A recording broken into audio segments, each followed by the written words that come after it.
అందరికీ నమస్కారం. ఈరోజు మా ఊరి వెంకటేశ్వర స్వామిని దర్శించుకోవడానికి వెళ్ళాము. మీ అందరికీ కూడా మా ఊరిలోని స్వయంభూ వెంకటేశ్వర దర్శనం కల్పిద్దామని ఈ చిన్ని వీడియో.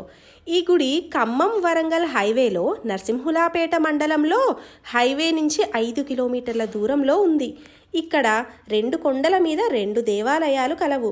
ఒకటి కాకతీయుల కాలం నాటి నరసింహస్వామి కాగా, మరో కొండపై కలియుగ ప్రత్యక్ష దైవం ఏడుకొండల స్వామి వెంకటేశుడు కొలువై ఉన్నాడు.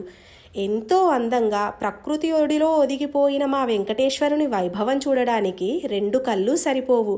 మా వెంకన్న స్వామికి ఒక పక్క అలివేలు మంగమ్మ, మరో పక్క కొండపైన పద్మావతి అమ్మ కొలువై ఉన్నారు. ఈ ఊరికి, ఈ గుడులకు రక్షణగా క్రింద ఆంజనేయ స్వామి అండగా ఉన్నాడు. అన్నింటికన్నా ప్రత్యేకమైనది ఏంటంటే, మా ఊరిలో మాత్రమే హోలీ పండగ రోజు ఆ స్వామి కళ్యాణం అంగరంగ వైభవంగా జరుగుతుంది.